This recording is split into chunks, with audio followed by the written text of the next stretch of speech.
नमस्कार मित्रों, आप सभी का एक बार पुनः स्वागत है आपके अपनी YouTube चैनल हरीश क्लासेज में। आज के वीडियो में हम एक लॉन्ग पैसेज का हिंदी टू इंग्लिश ट्रांसलेशन देखेंगे, जो कि फ्रेंड्स यूपी बोर्ड की दृष्टि से काफी महत्वपूर्ण है। तो फ्रेंड्स, बिना समय को वेस्ट किए हुए फिलहाल इस वीडियो को शुरू करते हैं। तो फ्रेंड्स, इसमें कहीं कहीं जगह पर ऐसे सेंटेंस दिए हैं जो शाब्दिक ट्रांसलेट ना होकर भावात्मक ट्रांसलेट होंगे। तो फ्रेंड्स, उन्हें अच्छी तरह से आप एक बार माइंड कर रहे हैं। और फ्रेंड्स, मैं एक बार आपको इस पूरे पैसेज को इंग्लिश में ट्रांसलेट करके बताऊंगा। एक बार अपने आप से इसे ट्रांसलेट करके कमेंट बॉक्स में अवश्य सेंड करना है, और उसे मैं चेक करके आपको बताऊंगा कि आपने कोई मिस्टेक तो नहीं की है। तो फ्रेंड्स, आपका पहला सेंटेंस दिया है, आशा के बिना मानव जीवन असंभव है। तो फ्रेंड्स देखें, इसमें कोई भी एक्शन वर्ब नहीं दिया है।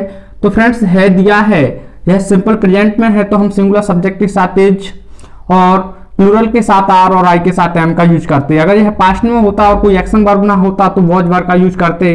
तो फ्रेंड्स, सब्जेक्ट प्राप्त करने के लिए सबसे आपको पहले क्वेश्चन करना है, क्या क्या असंभव है। तो आपको आंसर मिलेगा मानव जीवन। या तो पहले आप मानव जीवन लिख दें, या आप चाहें तो शुरुआत में ही लिख दें कि आशा के बिना, विदाउट होप, ऐसे लिख दें, लेकिन यह ज्यादा बेहतर रहेगा। तो आप लिख सकते हैं मानव जीवन। तो आप सभी जानते हैं मानव जीवन, ह्यूमन लाइफ। ह्यूमन लाइफ माने होता है फ्रेंड्स मानव जीवन, ह्यूमन लाइफ। अब फ्रेंड्स, ह्यूमन लाइफ एक सिंगुलर सब्जेक्ट है, तो आपको है के लिए एज का यूज कर देना है। तो ह्यूमन लाइफ एज क्या है फ्रेंड्स, असंभव। अब आप सभी लोग जानते हैं इसे इंग्लिश में कहते हैं इम्पॉसिबल। इम्पॉसिबल, इम्पॉसिबल माने होता है फ्रेंड्स असंभव। तो ह्यूमन लाइफ इज इम्पॉसिबल। अब कैसे, यानी आशा के बिना, के बिना, तो फ्रेंड्स किसी के बिना, तो हम प्रीपोजिशन विदाउट का प्रयोग करते हैं। तो आपको लिखना होगा विद आउट, विद आउट। अब आशा, आप सभी लोग जानते हैं आशा या उम्मीद के लिए हम होप का यूज करते हैं। तो होप। तो आपका पहला सेंटेंस ट्रांसलेट हो जाएगा, human life is impossible without hope. और यह बात सही है फ्रेंड्स, क्योंकि आशा पर ही दुनिया कायम है। अगला सेंटेंस दिया है फ्रेंड्स, यदि आशा ना होती, यदि आशा ना होती तो जो मनुष्य का जीवन है वह बड़ा बोझिल और दुखमय हो जाता। तो फ्रेंड्स, आप देखें, ता यहां देखने को मिला है, ता यहां देखने को मिला है। जिन सेंटेंस में ता तीते देखने को मिले वह हमारे कंडीशनल सेंटेंस होते हैं। तो पहले सेंटेंस में हमें पास्ट में बनाना होता है, दूसरा भी पास्ट में ही, अर्थात तो गुड का यूज करेंगे हम इसमें। तो यदि, यदि के लिए आप लोग जानते हैं फ्रेंड्स इफ का यूज करते हैं, इफ। यदि के लिए आपने लिख दिया इफ। अब आशा ना होती, तो फ्रेंड्स किसी के होने या ना होने की बात कही गई है। तो ऐसी स्थिति में आप जानते हैं हम एज अ सब्जेक्ट यूज करते हैं देयर को। तो आप लिख देंगे यहां देयर होती। तो फ्रेंड्स यह पास्ट में बनेगा। कंडीशनल सेंटेंस में मैं बहुत जल्दी आपके लिए वीडियो लाने वाला हूं। तो वॉज, इफ देयर वॉज। अब ना के लिए आप लिख देंगे नो, और आशा की आप लोग जानते हैं तो लिख देंगे होप। तो if there was no hope, अर्थात आशा ना होती या उम्मीद ना होती, तो के लिए आप लिख देंगे फ्रेंड्स कॉमा। तो मनुष्य का जीवन, मनुष्य का जीवन, द लाइफ ऑफ मैन या ह्यूमन लाइफ एक ही बार में लिख सकते हैं फ्रेंड्स। तो यहां लिख देता हूं मैं human life, human life, human life, यानी कि मानव जीवन।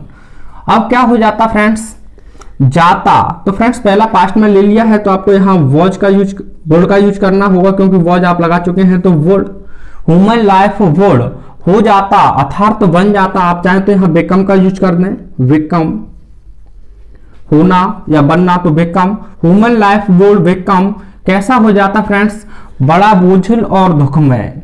तो फ्रेंड्स एंड से अगर दो नाउन्स या दो वर्ड जुड़े हुए हैं तो हमें पहला वाला ट्रांसलेट करना होता है। तो बड़ा, बड़ा के लिए आप लिख सकते हैं या तो ग्रेट, लेकिन यहाँ वेरी ज्यादा बेहतर रहेगा, वेरी। अब बोझिल, इसके लिए फ्रेंड्स आप जानते हैं वर्डन सम इंग्लिश होता है। तो आप लिख देंगे वर्डन सम, वेरी वर्डन सम, और के लिए आप लिख देंगे एंड। अब दुखमय, या तो आप लिख दें फ्रेंड्स सोरोफुल, या आप ऐसे ना लिखें तो इसे ऐसे भी कह सकते हैं कि दुख से भर जाता, तो फिल्ड विद सोरो या ग्रीफ। या फिर मैं एक ही बार में लिख देता हूं फ्रेंड्स यहां सोरोफुल, सोरोफुल। आप चाहें तो फ्रेंड्स यहाँ इसे ऐसे भी लिख सकते हैं, फिल्ड विद सॉरो। तो यह आपका पूरा सेंटेंस ट्रांसलेट इस प्रकार से हो जाएगा कि human life would become very burdensome and sorrowful. आगे दिया है फ्रेंड्स, विद्यार्थी साल भर कड़ा परिश्रम करते हैं केवल इसी आशा पर, अर्थात इसी आशा में कि वे सफलता का मुख देखेंगे। फ्रेंड्स, सफलता का मुख देखेंगे अर्थात सफलता कोई देखने की चीज नहीं है, अर्थात इसका मतलब है कि वे सफलता प्राप्त करेंगे। तो पहले आपको लिखना होगा विद्यार्थी। विद्यार्थी के लिए आप लिखेंगे द स्टूडेंट्स। अब फ्रेंड्स देखें, परिश्रम करते हैं तो आप देखें फ्रेंड्स प्रेजेंट इंडेफिनिट सेंटेंस है, तो आपको लिखना होगा वर्क, क्रिया का फर्स्ट फॉर्म, क्योंकि आपका सब्जेक्ट जो है वह प्लूरल है। तो द स्टूडेंट्स वर्क, कड़ा यानी कि कठिन, हार्ड। कब करते हैं फ्रेंड्स? साल भर, तो होल ईयर अर्थात संपूर्ण वर्ष, होल ईयर। किस चीज में फ्रेंड्स? केवल इसी आशा पर, अर्थात केवल इसी आशा में, तो ओनली इन, मैं के लिए आप लिख देंगे इन, और इसी के लिए आपको दिस का यूज करना है दिस, और आशा के लिए आप लिख देंगे होप। तो the students work hard whole year only in this hope. और फ्रेंड्स के लिए आपको दैट का यूज करना है, दैट। वे प्लूरल है फ्रेंड्स, स्टूडेंट के लिए यूज किया गया है, तो आप प्रोनाउन दे का यूज कर देंगे दे। सफलता का मुख देखेंगे अर्थात सफलता को प्राप्त करेंगे, तो आपको लिखना होगा विल। फ्यूचर में आप विल का यूज करते हैं, प्राप्त करने के लिए आप जानते हैं फ्रेंड्स गेट, और सफलता के लिए आप जानते हैं सक्सेस, गेट सक्सेस। आसानी से ट्रांसलेट कर सकते हैं। अगर आपको लग रहा है फ्रेंड्स कि हमें उसी प्रकार से बनाना है, तो आप लिख सकते हैं they will see the face of success, इस प्रकार से। लेकिन यह ज्यादा बेटर रहेगा, क्योंकि सफलता का मुख देखना नहीं होता है, बल्कि सफलता को प्राप्त करना होता है। तो पूरा सेंटेंस हो जाएगा friends, the students work hard whole year only in this hope that they will get success. आगे दिया है फ्रेंड्स, एक किसान घोर उष्णता और शीत का तनिक भी ध्यान नहीं करता है अर्थात चिंता नहीं करता है, या फिर उसकी परवाह नहीं करता है। कौन नहीं करता है फ्रेंड्स? एक किसान, तो अ फार्मर। तो फ्रेंड्स देखें, नहीं करता है प्रेजेंट इंडेफिनिट का नेगेटिव सेंटेंस है, तो आपको लिखना होगा does not. A farmer does not, चिंता नहीं करता है, ध्यान करता है अर्थात चिंता नहीं करता है। आप या तो केयर का यूज कर दें, या वरी वर्ड ज्यादा बेहतर रहेगा, तो वरी। अब किस चीज का फ्रेंड्स? तनिक भी, तो अबाउट यानी के बारे में। अत्यधिक यानी कि घोर उष्णता अर्थात अत्यधिक उष्णता, तो एक्सट्रीमली।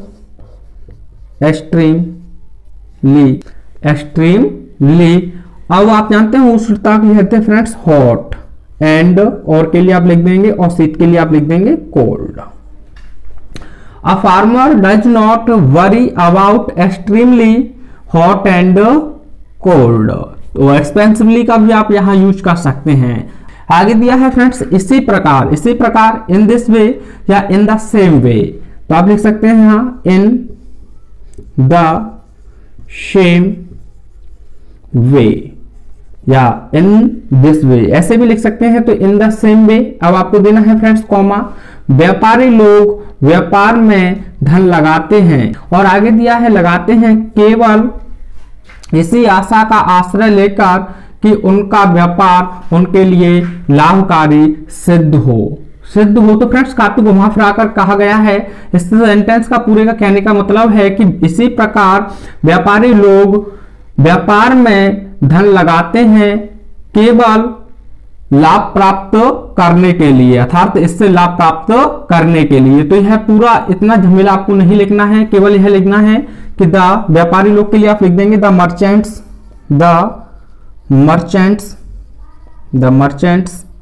यानी कि व्यापारी लोग।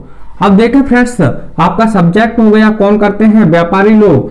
अब लगाते हैं तो फ्रेंड्स जो धन लगाया जाता है वह इन्वेस्ट किया जाता है, तो आप लिख देंगे यहाँ इन्वेस्ट। प्रेजेंट इंडेफिनिट सेंटेंस है तो हमें यहाँ प्लूरल सब्जेक्ट है तो प्लूरल वर्ब का यूज करना है। द मर्चेंट्स इन्वेस्ट क्या करते हैं फ्रेंड्स, व्यापार में धन के लिए आप जानते हैं फ्रेंड्स मनी। और फ्रेंड्स मैं की बात करें तो आप यहाँ लिख देंगे इन, और व्यापार के लिए आप हैं तो व्यापार के लिए आप लिखते हैं बिजनेस। अब फ्रेंड्स इस पूरे सेंटेंस का मतलब है इससे लाभ प्राप्त करने के लिए, तो आप लिख सकते हैं के लिए यहां इन ऑर्डर टू माने के लिए क्या फ्रेंड्स, लाभ, तो बेनिफिट।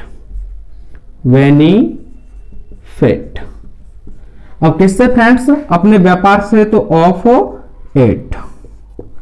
इस प्रकार से आपका पूरा सेंटेंस ट्रांसलेट हो जाएगा। In the same way the merchants invest money in business in order to benefit of it, अर्थात इससे लाभ प्राप्त करने के लिए। सेंटेंस काफी घुमा कर दिया है, तो फ्रेंड्स इसे अपने आप से एक बार सोचें समझें, इस प्रकार से यह ट्रांसलेट होगा। आगे बताया है फ्रेंड्स तभी तो अर्थात इसीलिए तो आपको लिखना है दैट्स वाई या दैट इज वाई, यानी कि तभी तो अर्थात इसीलिए बुद्धिमान तथा महान पुरुषों ने आशा को मानव जीवन रूपी जहाज का संबल कहा है। किसने कहा है फ्रेंड्स, तो बुद्धिमान तथा महापुरुषों ने।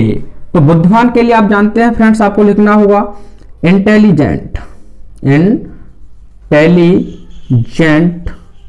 और के लिए आप लिख देंगे फ्रेंड्स तथा के लिए एंड। महापुरुष, महा के लिए तुम जानते हैं ग्रेट का यूज करते हैं, तो ग्रेट मैन या ग्रेट पीपल।